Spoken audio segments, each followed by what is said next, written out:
So, good morning, everyone, and welcome to our Shabbat online meeting.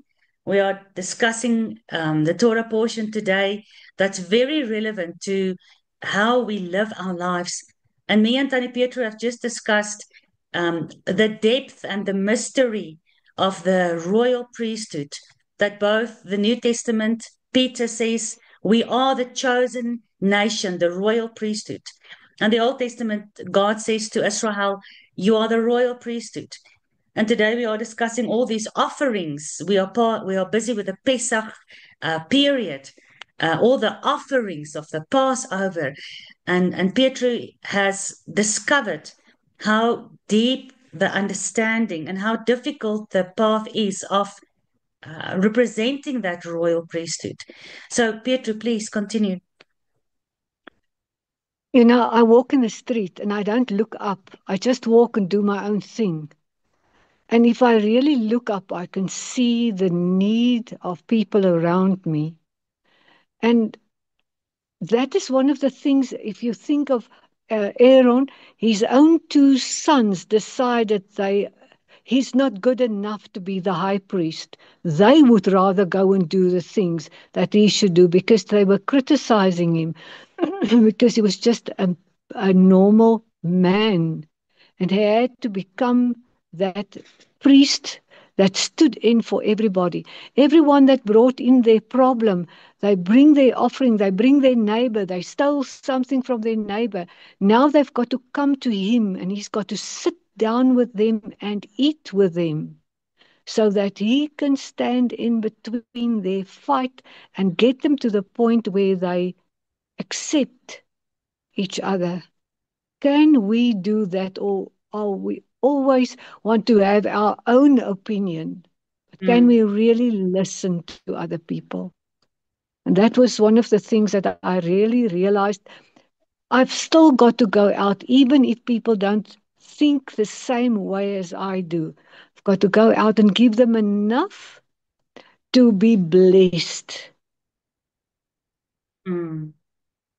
Because who else will ever bring their case before Yahuwah?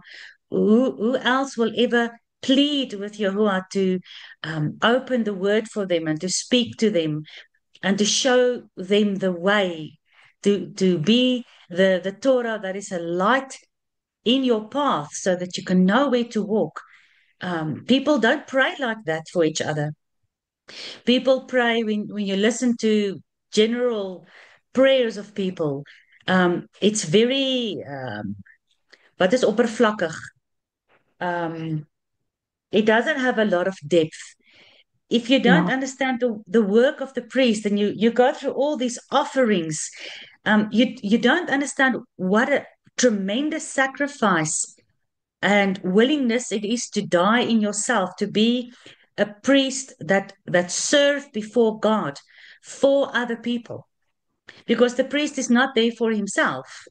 He's specifically been chosen to represent the people, no matter what he feels about the people, no matter how the people offend him, no matter how many of the people might have hurt him, or might have stolen from him, or might have been gossiping about him, he still has that uh, responsibility to represent them in the holy place, and Aaron in the most holy place before Yahuwah.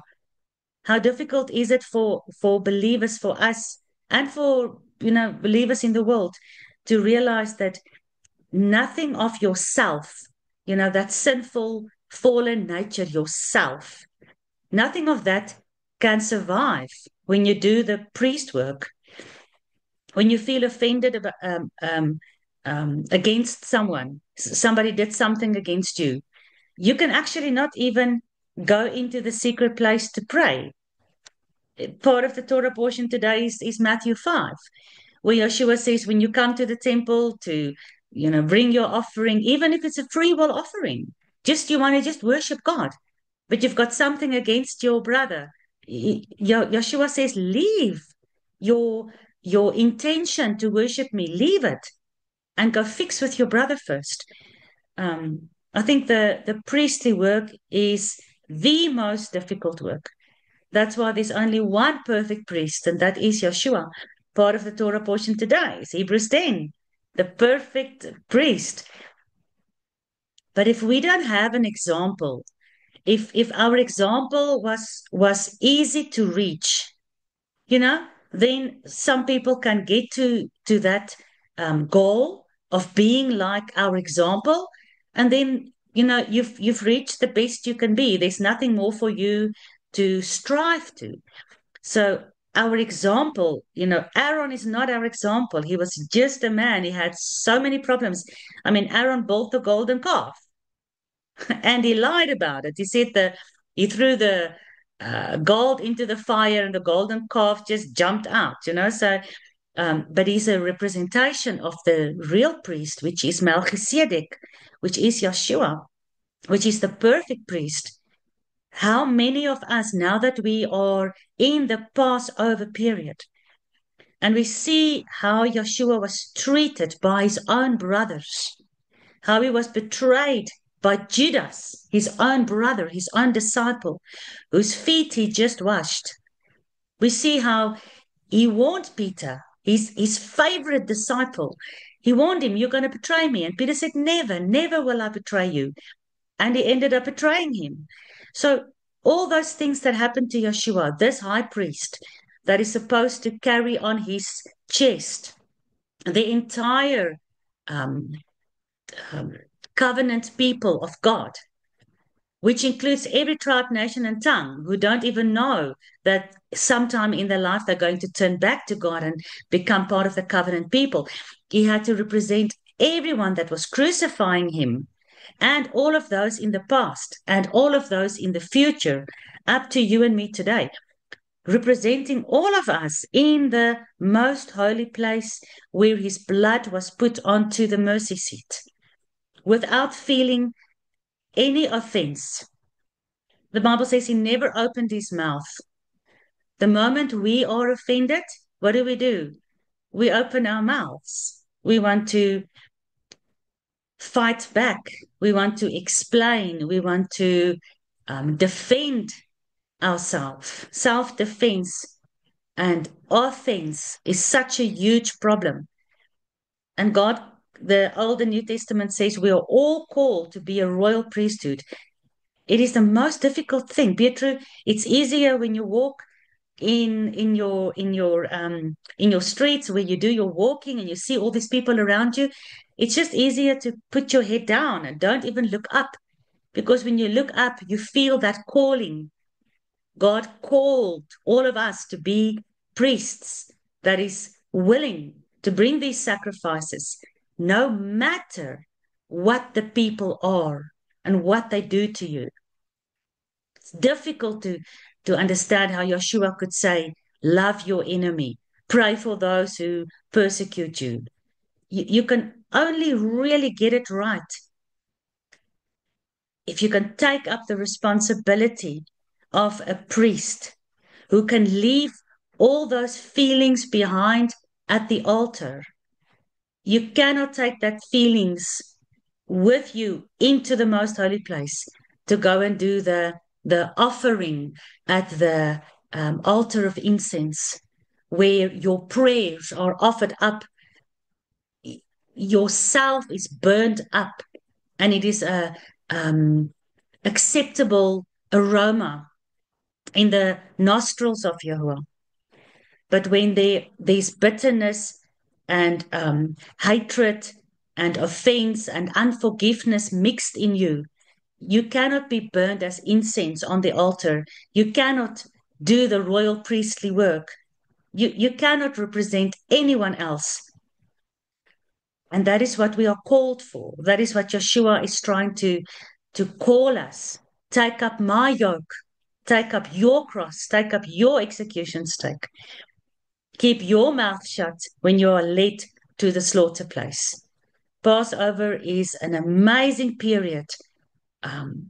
At the same time, looking at Leviticus, which is all about sacrifices. It is such an amazing way, these cycles that God is taking us through to teach us these deep and mysterious, amazing, wonderful, hidden prophecies that if we can understand them and if we can apply them, it starts becoming a reality, even in our modern lives where we've got no idea what this whole sacrificial system even, somebody said to me, they wanted to come to the Passover we had on Thursday night and yesterday, our gathering. And she said she wants to come to us because there's a group in her town that's keeping Passover as well. But they slaughter a lamb.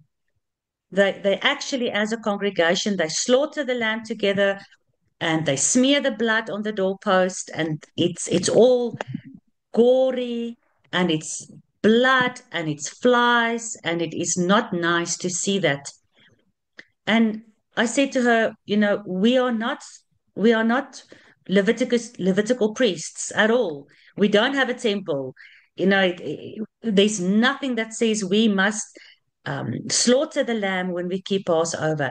But it is actually something that I think it's very good for us to witness, to see that innocent lamb, to see how it's being slaughtered, to see the blood and the intestines and the life that drains out of the lamb's eyes.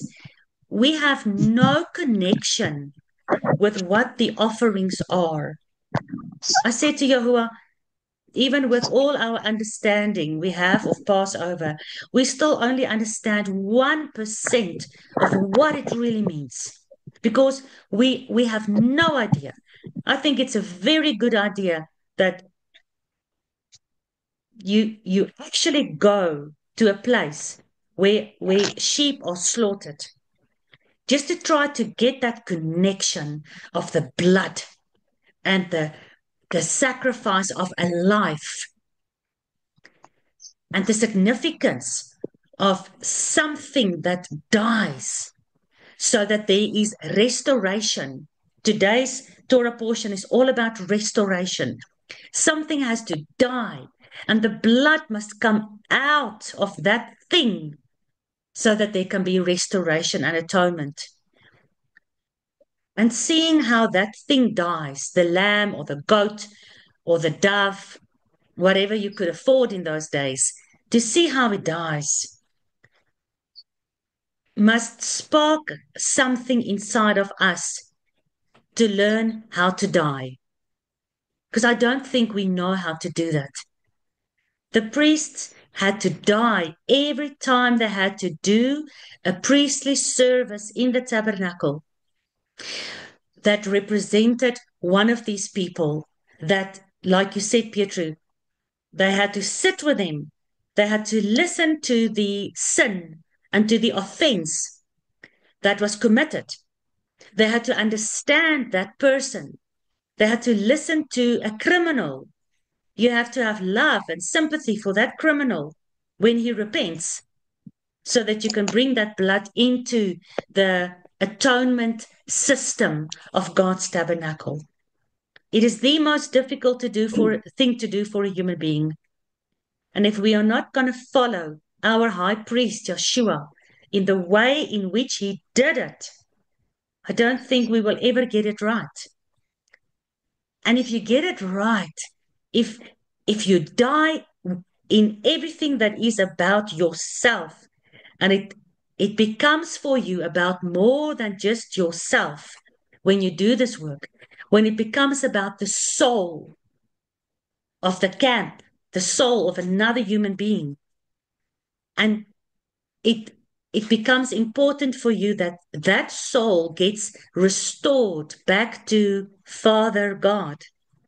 When it becomes important for you that God so loved the whole world that he gave his only son, it becomes important for you that Father gets his children back, then it's only then that you can get rid of everything that is about you.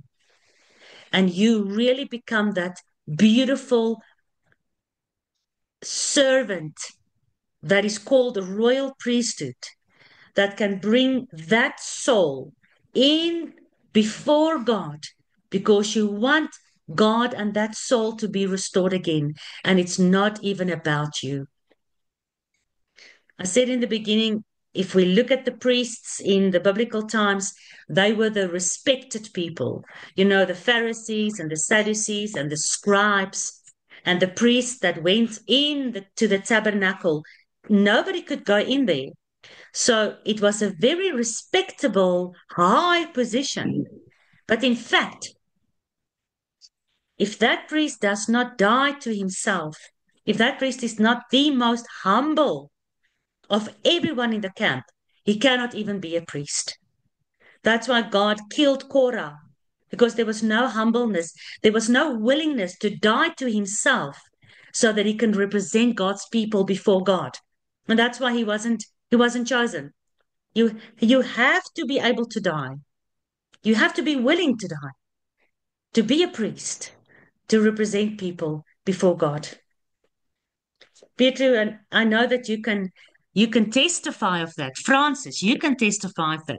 All of you, Elsie, Renette, Dina, Dirk, you guys, you all know. Maybe we can talk about this a little bit. How difficult is it to be that intermediary, to bring people in when you come before God in the name and in the blood of Yeshua, and you bear other people's names before you when you try to represent them. Let's talk about this a little bit, guys. Tell the rest of us about your experience about this. There was this young chap. I spoke to him one day and he said he was uh, keeping the Sabbath, and but he did keep it, and then he decided it's not good enough. Went over to something else, and I was very excited to hear that he did keep the Sabbath, but I didn't realize he stopped doing. And then the next day, he sent me he didn't want to greet me. And I walked to him and said, "There's something wrong." And he said, "Yes, you are taking me on the wrong road." Hmm. And I said, "Okay, I'm very sorry to hear that." And he gave me a specific scripture, but he was taking the scripture totally out of context. And then I decided, what am I going to do about this? Am I going to be offended or what? And I said to him, you know what? Now I can laugh at both of us. I can laugh at myself, and I can laugh at you too, because we are really trying to do the right thing, and now you don't want to speak to me. But it's fine. It's okay. And since then, I was the one, I kept on with him. I kept on, and every time saw he was a bit worried, I spoke to him and I encouraged him. He's busy with his doctorate, and it's a very difficult subject, but it's a subject that I know something about because okay, in any case, I know something about it. And then I encouraged him every time, and I encourage him and encourage him. Now he's come to the point where he's respecting me again. And it's not about the respect for me, it's about the respect for himself. He's not worried anymore that I will take him on a road that he doesn't want to go. And that's the important thing for me, is to have time and space for everybody and their ideas, even if I think in another way about it. And the other thing that I realize is I'm careless sometimes when I'm in a situation where I don't know the people. Mm. And it's not good to be careless. We've still got to keep that awareness of God. Here I am amongst other people. If there's a need, speak to me. Mm. But I don't just go over everything. Yeah, with what you want to say. It's difficult to Yes. to stop your mouth speaking all these things that you want to say, and to try Yeah. to be led by something higher than yourself. What is it that I need to say here? Yeah. Now, Petra, it's difficult. You were accused wrongfully. You were accused. It was a false witness. He accused you of taking him on a wrong path. That was never your intention, and that accusation is false. And it's the easiest thing for us as humans is to just say, "Well, you are wrong. That wasn't what I wanted to do." And now, because of this false accusation, I'm so offended and I'm so hurt. I'm not going to even speak to you anymore because I know what you think of me. So what does it help? I can't speak to you anymore. That is the natural response. And that is the response of every natural man. And isn't that where the Bible comes in to say, the natural man cannot understand the law. Only the spiritual man can understand the law. What does that mean? You know, that whole thing where Paul explains the difference between the law of sin and the law of God. Because the law of sin rules in our self, in our lives, in our human nature. And to keep your natural mouth shut, your natural thoughts, your natural feelings, he accused you wrongfully to keep that suppressed and to go out to support him, to encourage him, to be there for him. That is not natural. That is not human. That is supernatural. That is what Yeshua did. He was able, they couldn't find, Yeshua was inspected 7 times by the Pharisees, the Sadducees, the Herodians. He was inspected by the Sanhedrin, by Herod, by Pontius Pilate. He was inspected so many times. And every time they said, we can't find any fault in him. So they had to bring false accusations against him. And he still said, Father, forgive them. That is not natural. That is not how we are. That is not what humanity is. But God sent his high priest to become a man like you and me. He heard those same accusations. He felt, I tell you now, Hebrews 10, part of our Torah portion, talks about the high priest that is not unknown. It's not like he was floating on a cloud the whole time. He felt those offended feelings. He felt that bitterness. He felt that hurt. But he was able to deal with it right there and then. He was able to die to those natural feelings right there and then in order to do the priestly work, to bring the blood, to be the blood, to die to himself, to die to your response when you are accused. And that is an amazing example to follow. That's why the road is narrow. Sometimes we get it right. Most of the times we don't. None of us can say we get it right all the time. There's no ways. We are still in our corrupted bodies. But once you taste what it feels like to bring somebody that offended you before Yahuwah with absolute honesty and love and what is the word I'm looking for? With passion for that person's soul, no matter what that person did to you. Once you tasted that amazing connection with Yeshua, following him in what he did for you, because that's what he did for you. And you do that now for someone else. Once you taste that, it changes a person. And then I think it makes you such a mature believer so that when you go out again and there's a situation where you are accused again falsely, you've tasted something in your quiet prayer time, in Yahuwah's presence, about total forgiveness, no matter about your hurt, in sympathy and in empathy and in joining with Yeshua. When you're offended again out there, you actually respond different. You actually become more wise. You get trained to respond better. And that's the kind of witness that that makes people look at you. The Bible says, let them see your good works so that they can what? Praise you? No, so that they can praise the Father in heaven. That witness, where your life is a witness, where somebody offends you and you keep on being friends, genuine, not hypocrisy, not being a hypocrite. Oh, how are you? I actually hate you.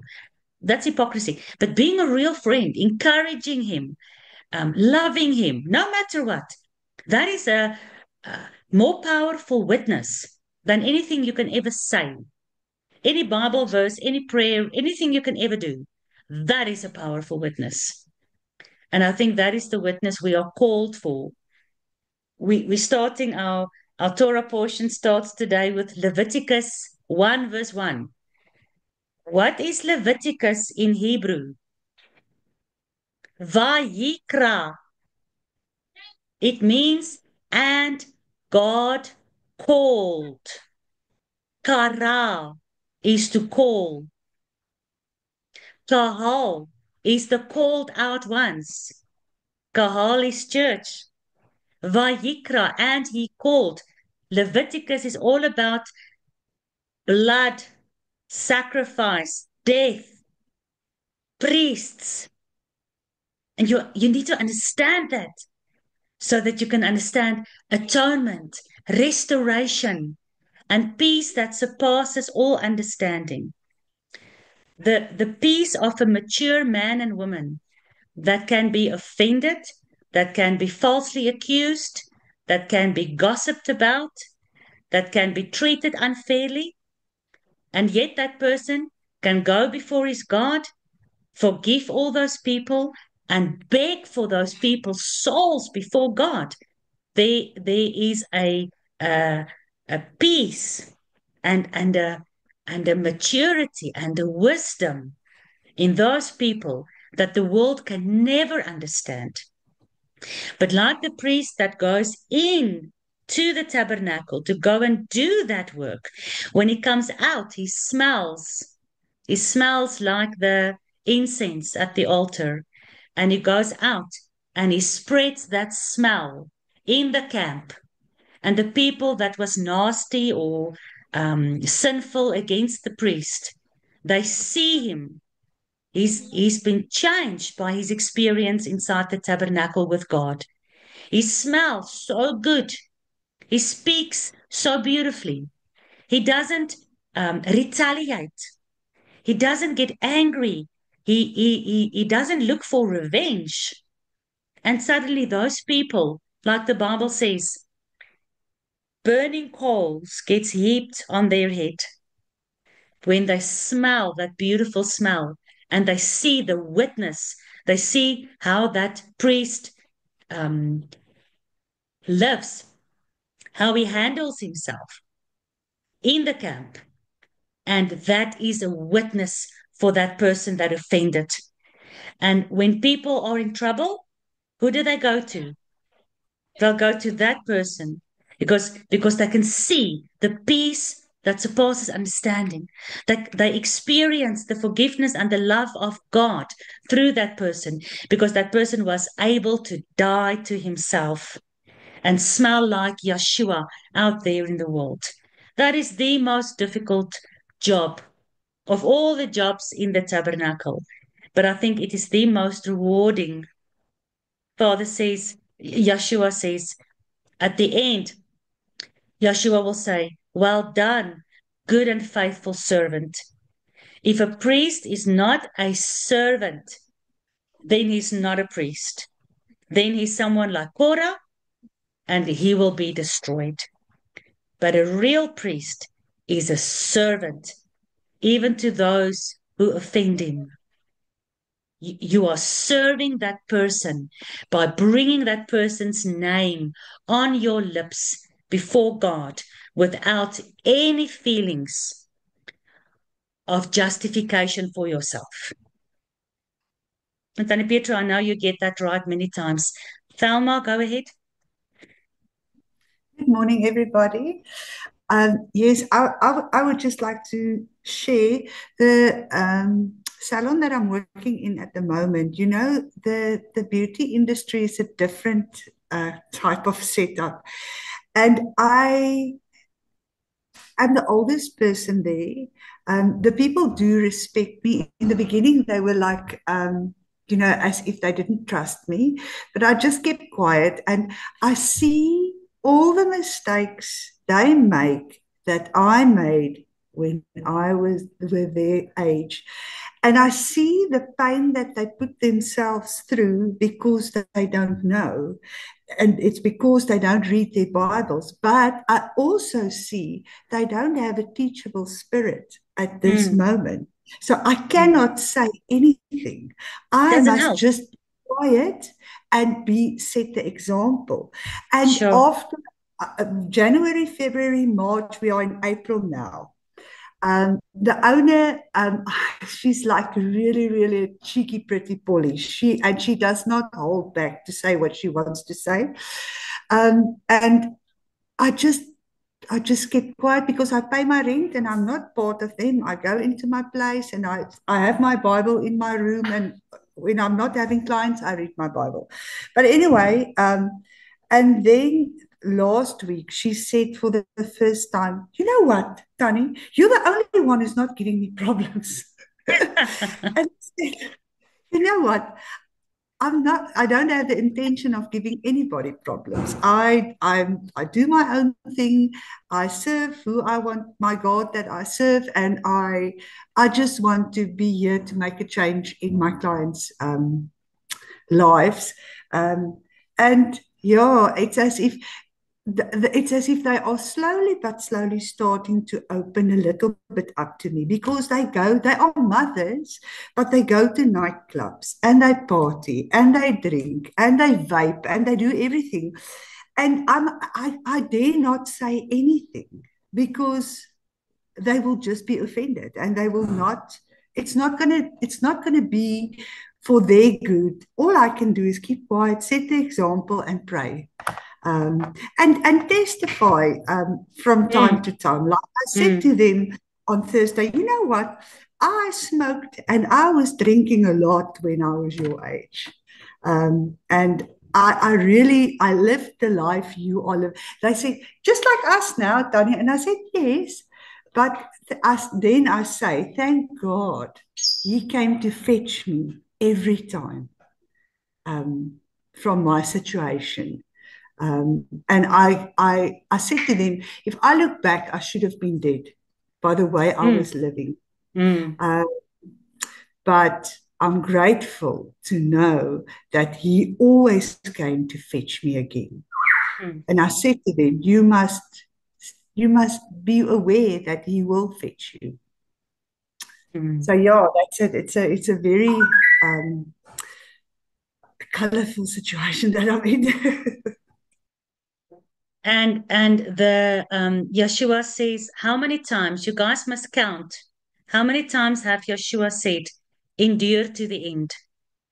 He's not only talking about the end days and the Antichrist and the beast and the famine and the sword and the persecution.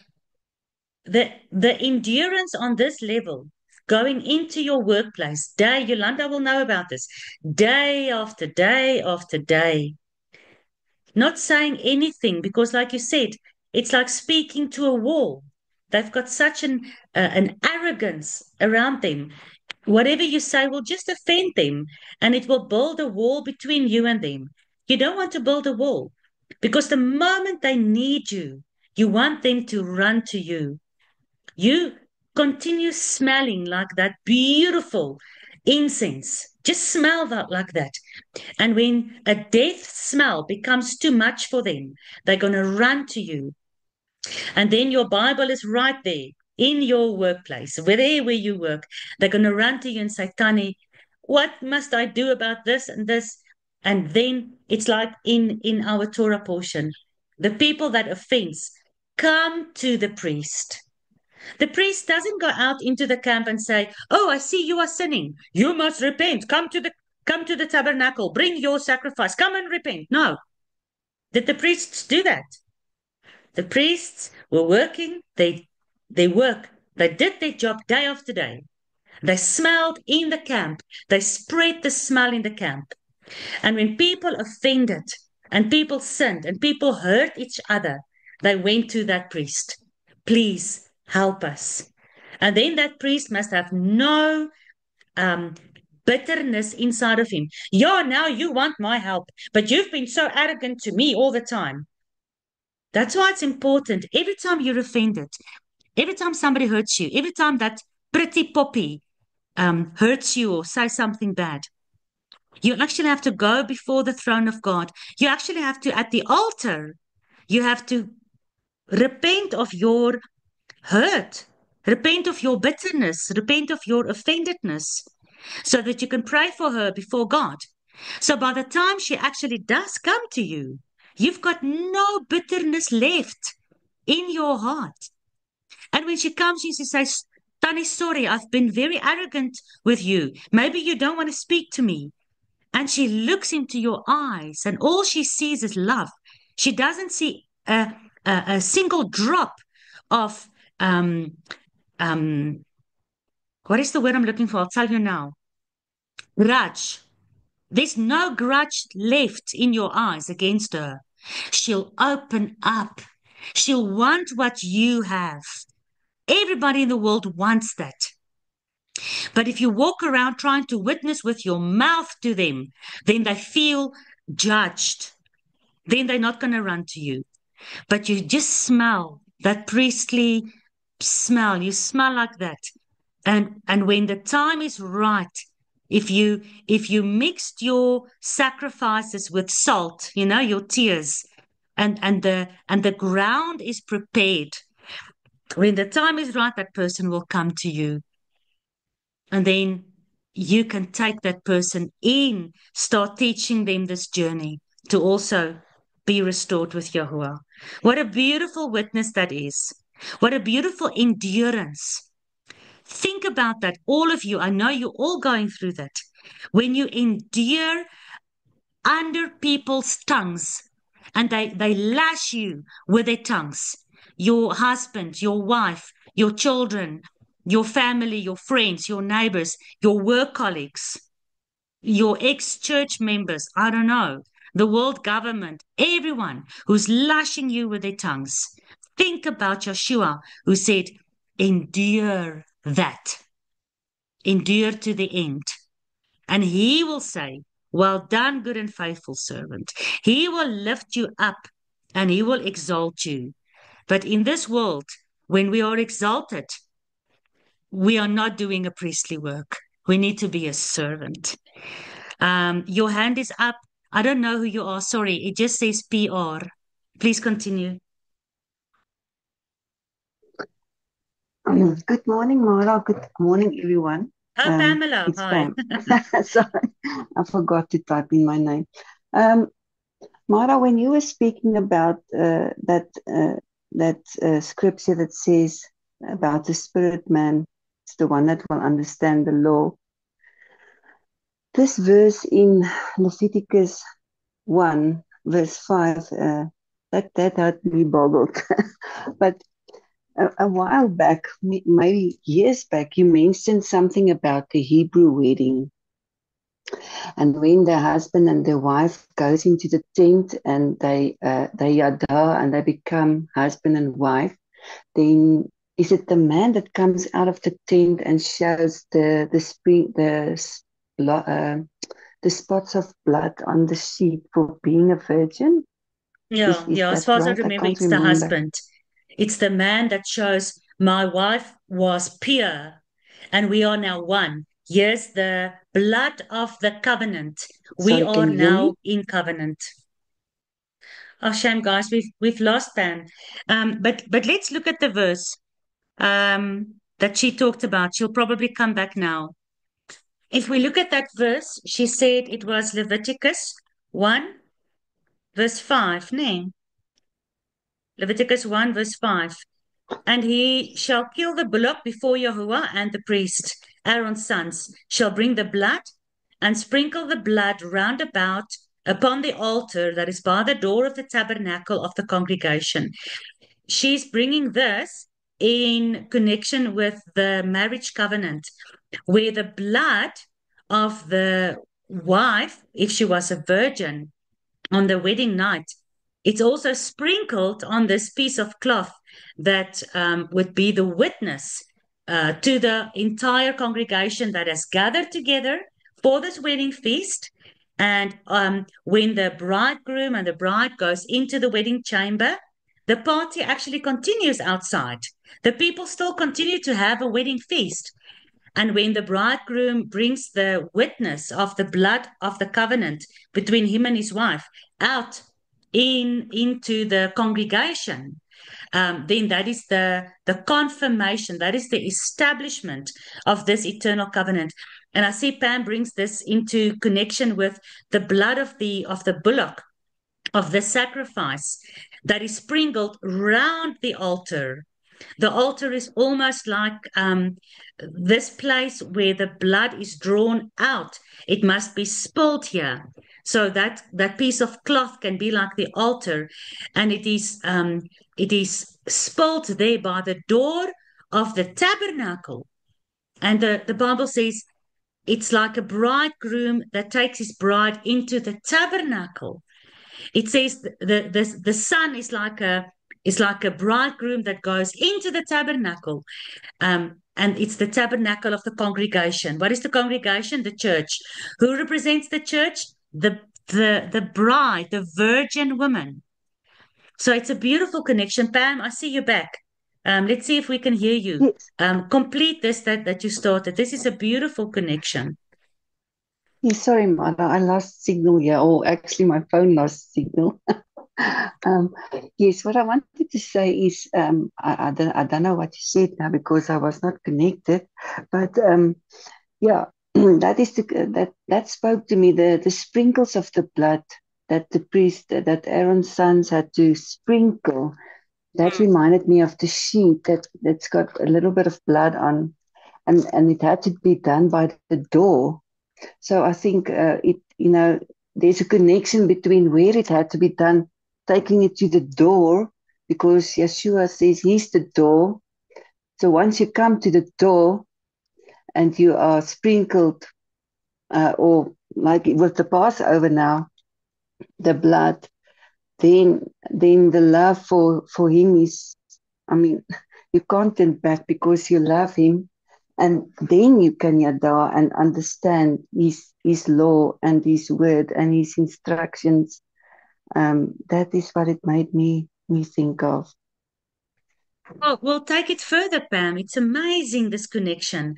This whole sacrificial system is only for it's only for two kinds of people. We discussed this during our Pesach yesterday. I will try to bring that video up as soon as I can. There's only two kinds of people in the world today that believes in Leviticus, that believes in the sacrificial system, that keeps the Pesach, that understands this beautiful connection of the virgin bride, that through the blood at the door, Pesach, the blood at the door, Yeshua is the door, behind the door, inside the tabernacle, you are safe. The angel of death passes outside. That blood is it's like the signature of God. It's like the stamp that God gives on his bride, on his church. And who's his church? Who's his bride? Who's the one where there's a witness of blood on the cloth that Yeshua can show as a witness to all the world to say, this is my bride. She will live with me inside the tabernacle forever. The rest of you will be destroyed. What is that witness? How is the bride identified? Vayikra, Leviticus in Hebrew is Vayikra, those who are called. The first verse of Leviticus 1 verse 1 says, and Yahuwah called, Vayikra, Yahuwah Vayikra. Yahuwah called out.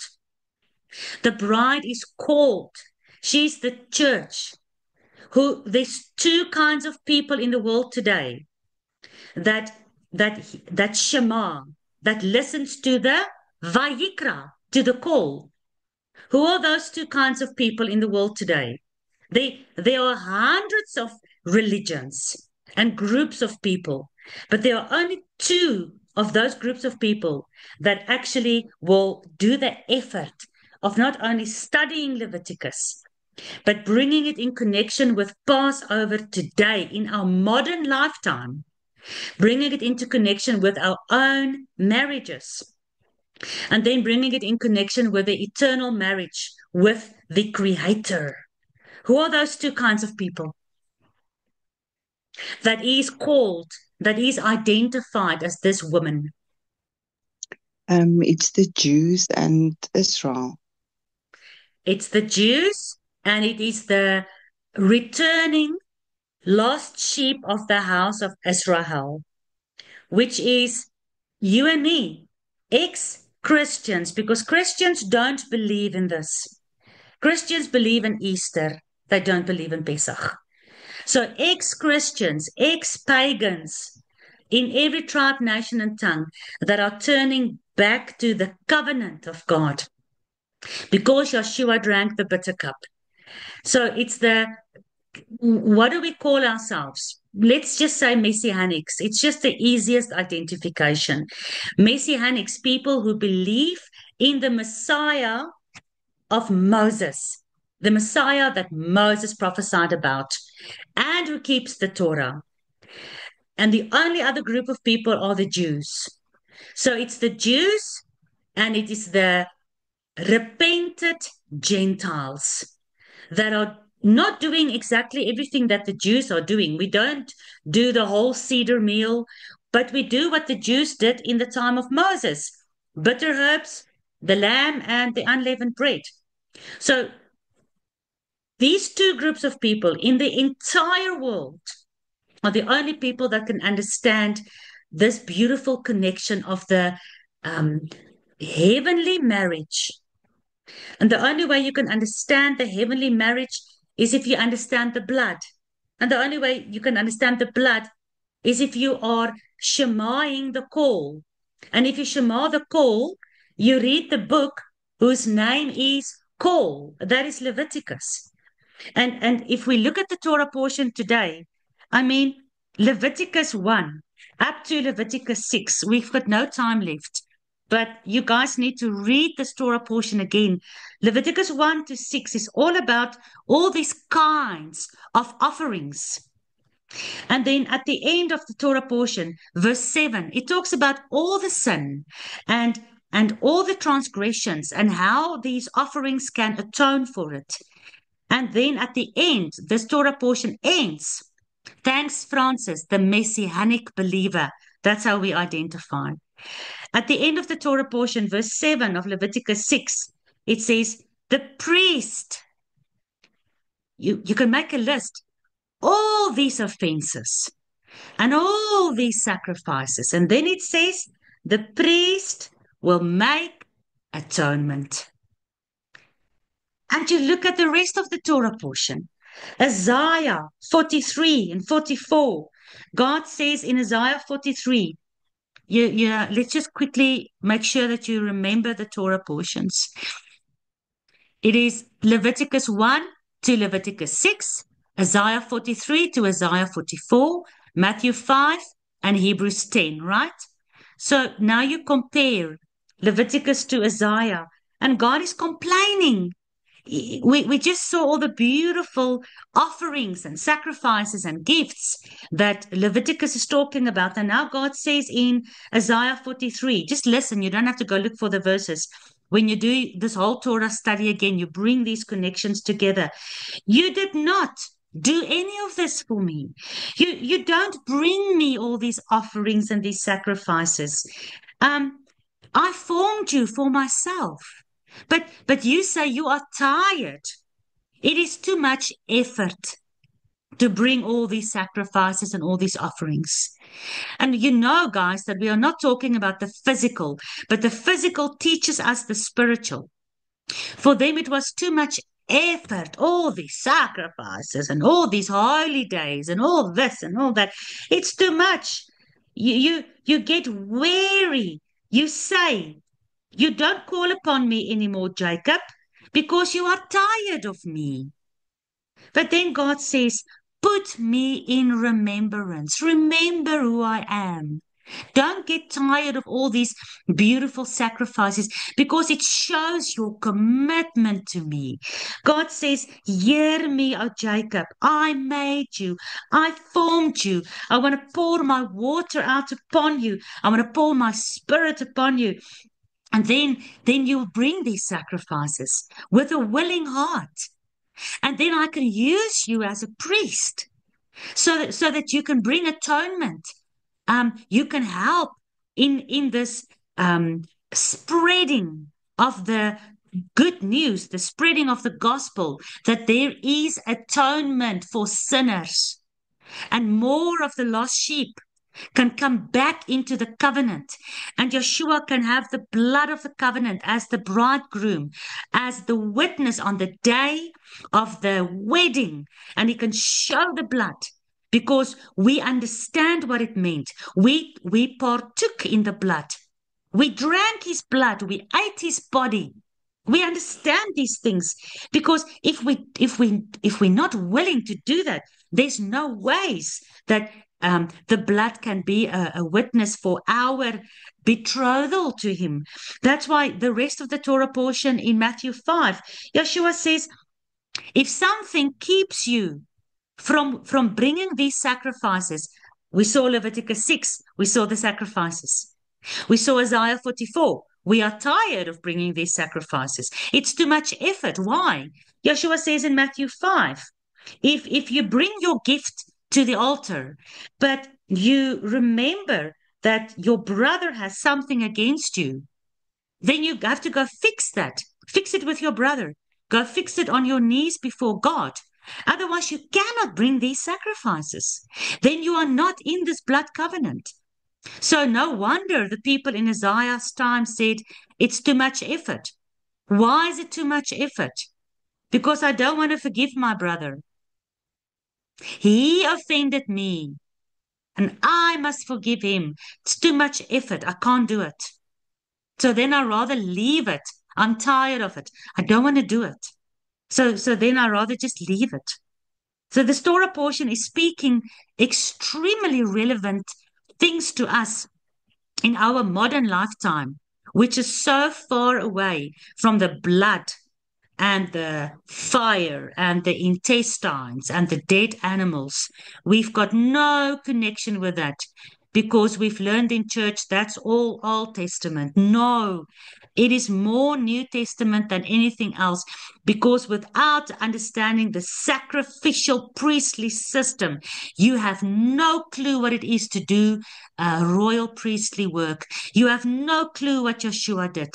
You have no understanding of the marriage covenant, none whatsoever. You understand what you've been taught, airy fairy, easy ticket to heaven. Jesus died, that's it. I'm bride. I go to heaven. That's your level of understanding. That is not even scratching the surface of the betrothal covenant, the marriage covenant. And that's why Hebrews 10 is part of the Torah portion. The law is a shadow of the good things that is to come. The law is the shadow. What is the shadow? You look at the shadow and then you want to see what is causing the shadow, right? Now you follow the shadow and the shadow leads you to the real thing. But when you find, let's look at the tree. You see the shadow of a tree. Is the shadow of the tree any different to the tree? Is the law any different to Yeshua? No. The law is a shadow of Yeshua.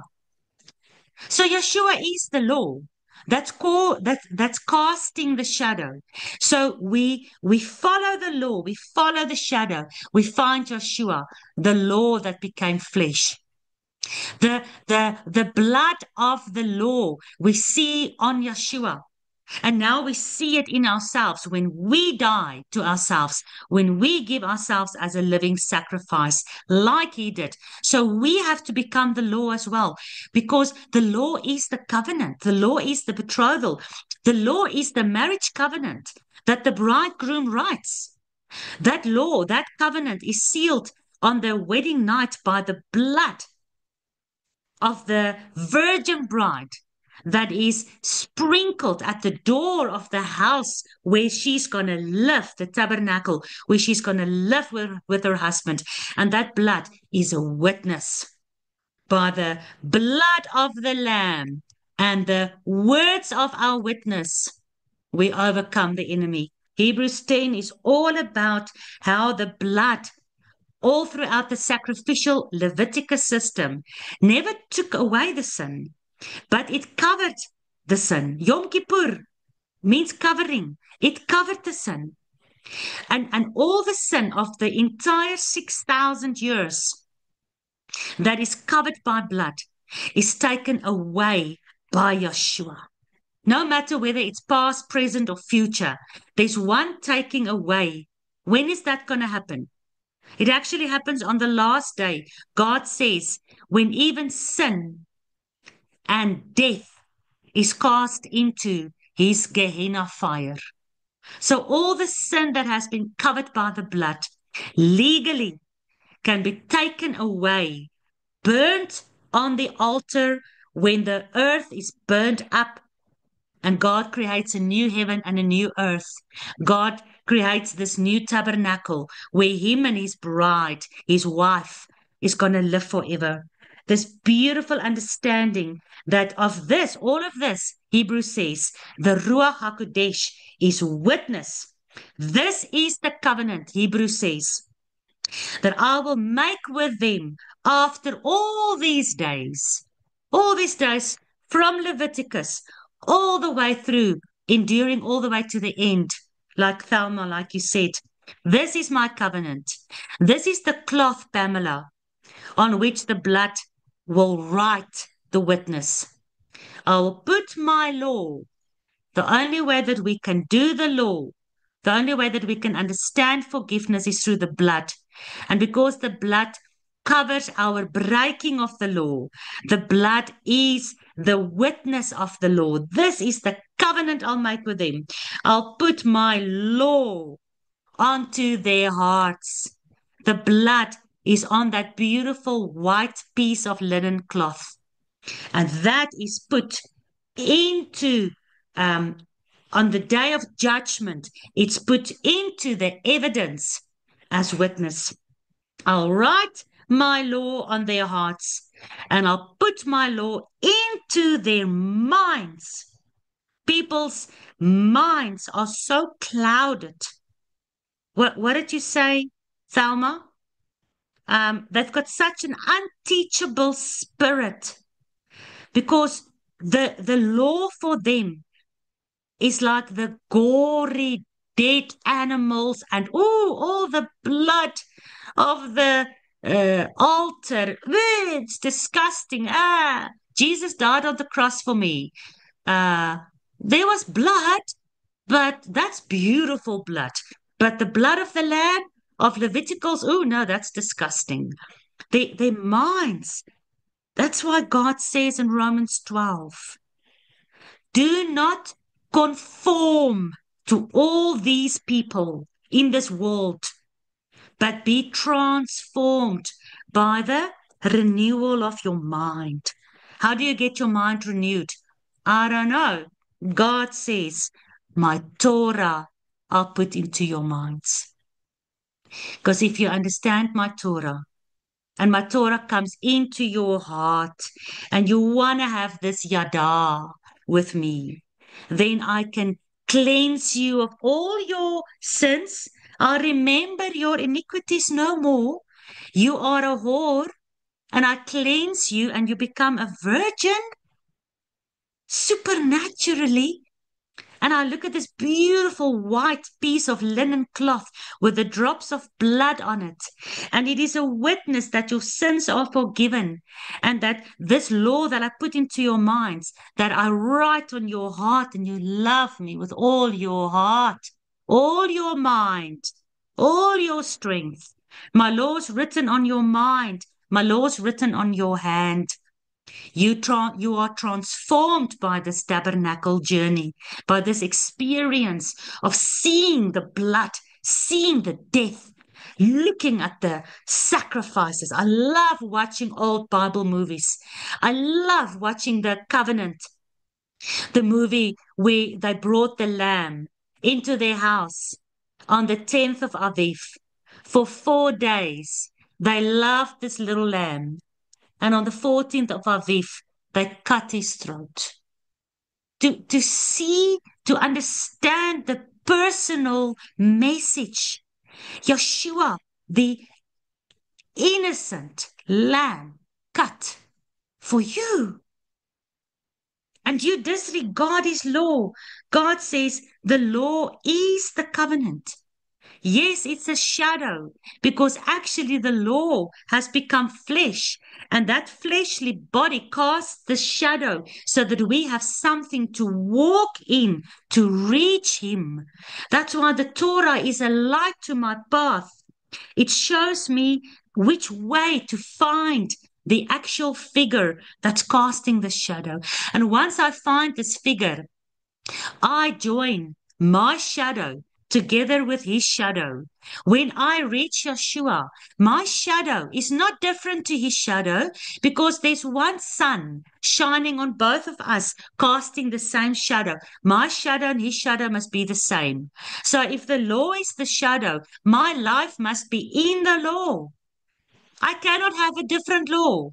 Then my shadow goes that way and his shadow goes that way. Then we look like the fake moon landing, where the one guy's shadow goes in that direction, and the spacecraft, that shadow goes in that direction because of the universal studio lights.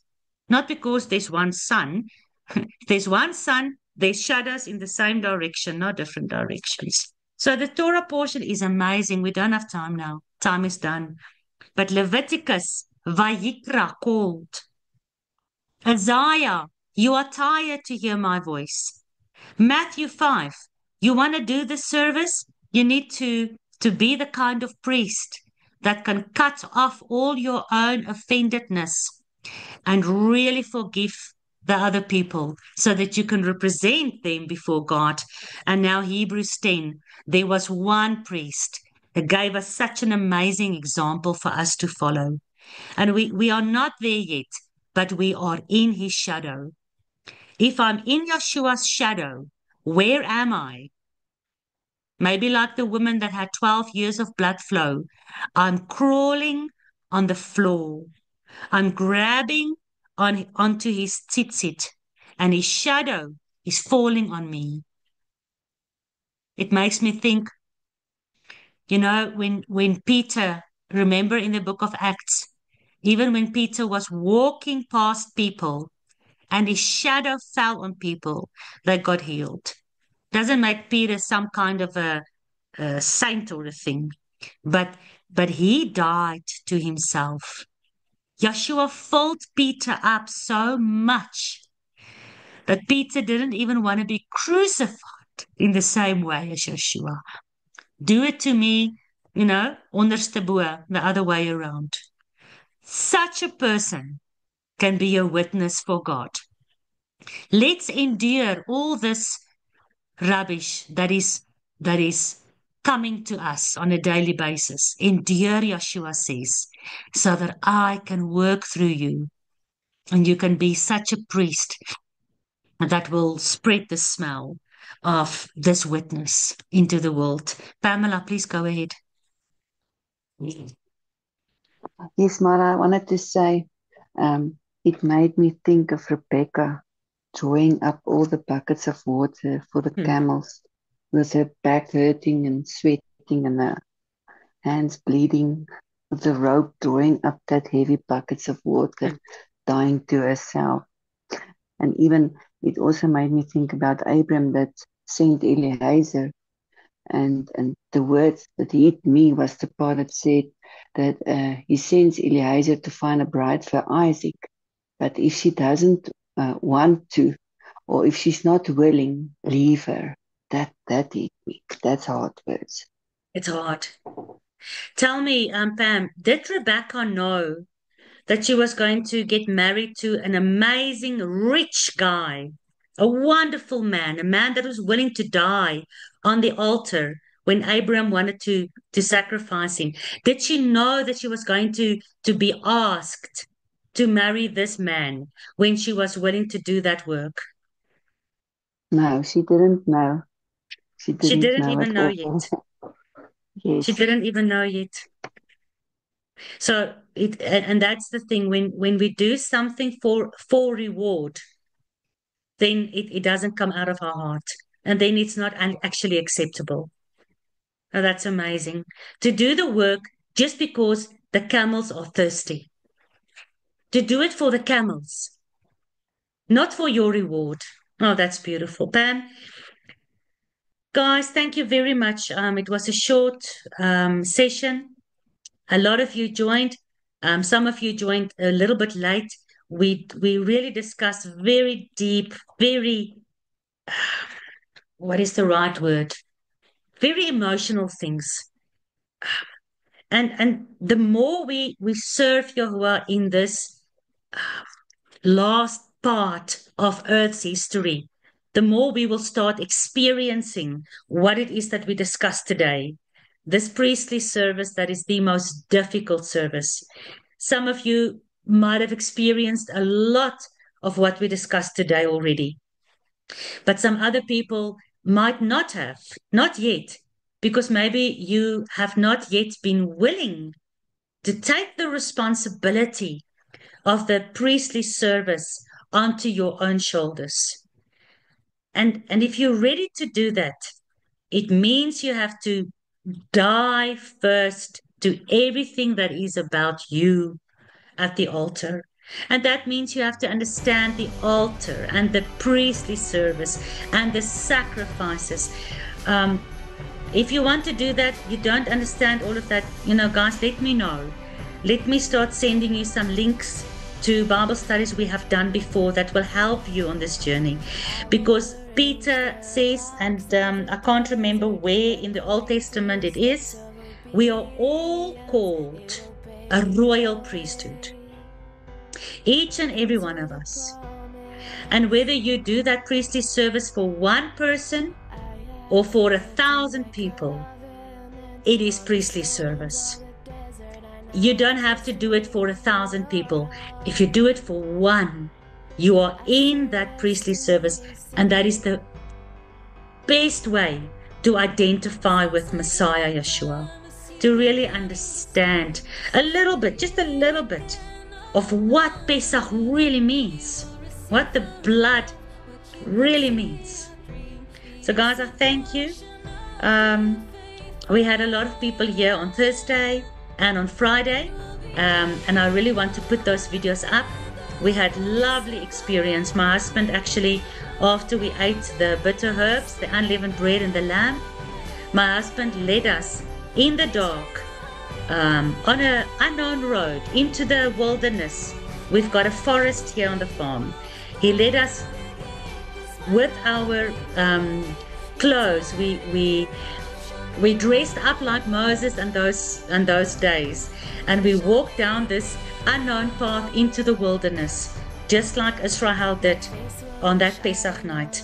And we experienced a fraction, a little bit of maybe what it was that happened on that first Passover night.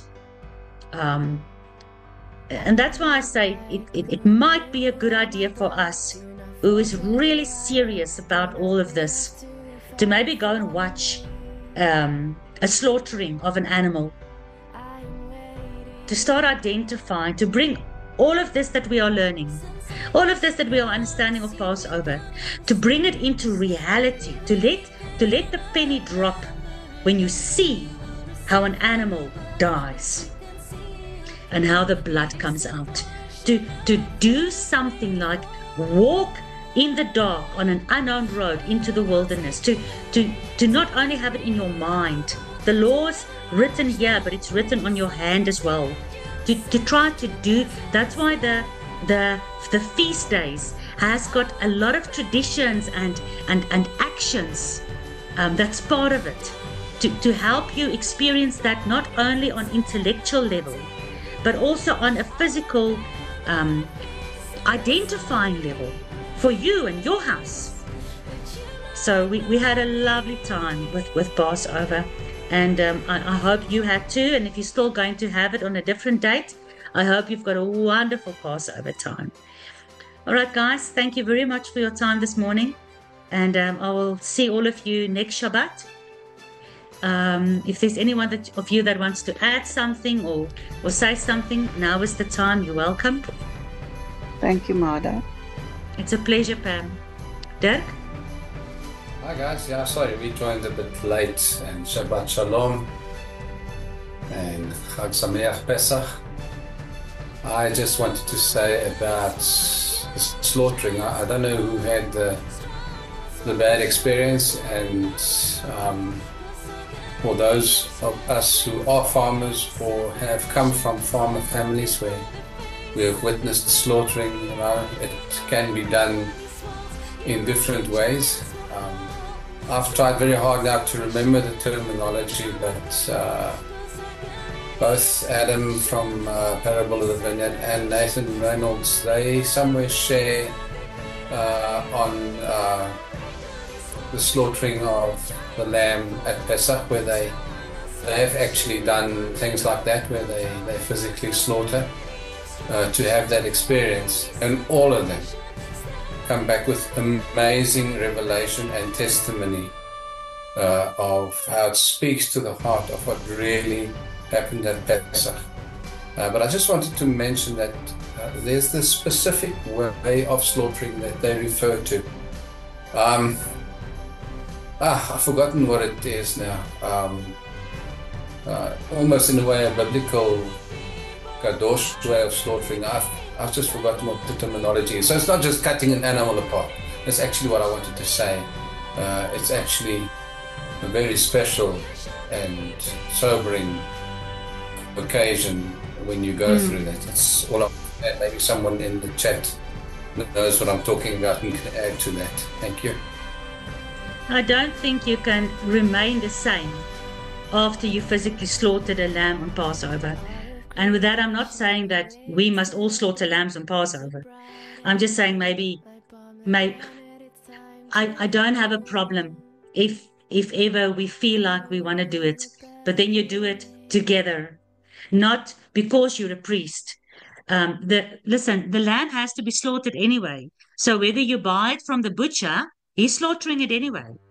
Why don't you go to the farm, see how they kill it, see how the blood comes out, see how they slaughter it, see how they cut it up, and then finally when you get your piece of leg of lamb in a plastic bag, you know how valuable this piece of meat is. But just to go to Spar and buy your piece of meat in a plastic bag, you've got no value. You have value of a gift is in the eyes of the beholder. God knows the value of the sacrifice he gave. Do we? When we look at the sacrifice, when the church, the Christian religious world, look at Jesus on the cross, do they know the value of that piece of meat and that blood? I'm not judging. I am confessing that when I was in church, I had no idea the value of God's gift to us. Dirk? Mada, yes, I so want to agree with you, and please, I'm in no way saying, okay, you guys must not go and slaughter, really. But yes, 100% what you said, Mada. I just wanted to add to that. Oh gosh, the thought has come and it's gone again. Oh boy. No, I've lost it. But while you're online, maybe you can close for us in prayer. And then I'll see all of you guys again next Shabbat. So Dirk, if you want to close for us in prayer. Oh, Father, we thank you for this very intimate time together, actually. A tangible time as we think of the Lamb of Yahuwah that was slaughtered for us at that Pesach of Elohim, the Lord's Passover. Lord, and for those of us who have already celebrated the first days of Pesach, and for those of us who it is still coming up, I pray, Yahweh, that you give your Ruach in our hearts to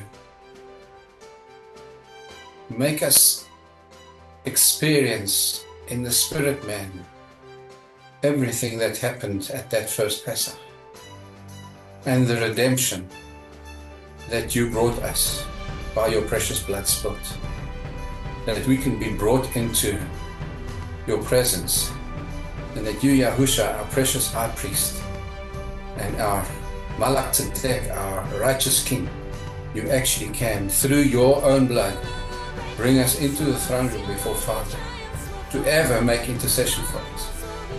We honor you, we bless you, and we worship you, our King of Kings, as we celebrate this Pesach. Hallel Yahuwah, Amen. Hallel Yahuwah and Emunah.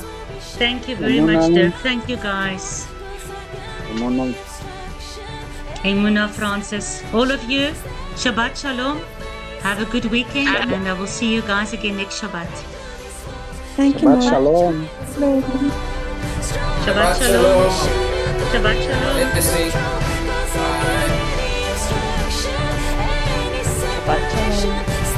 Shabbat Shalom. Okay, guys. Keep well.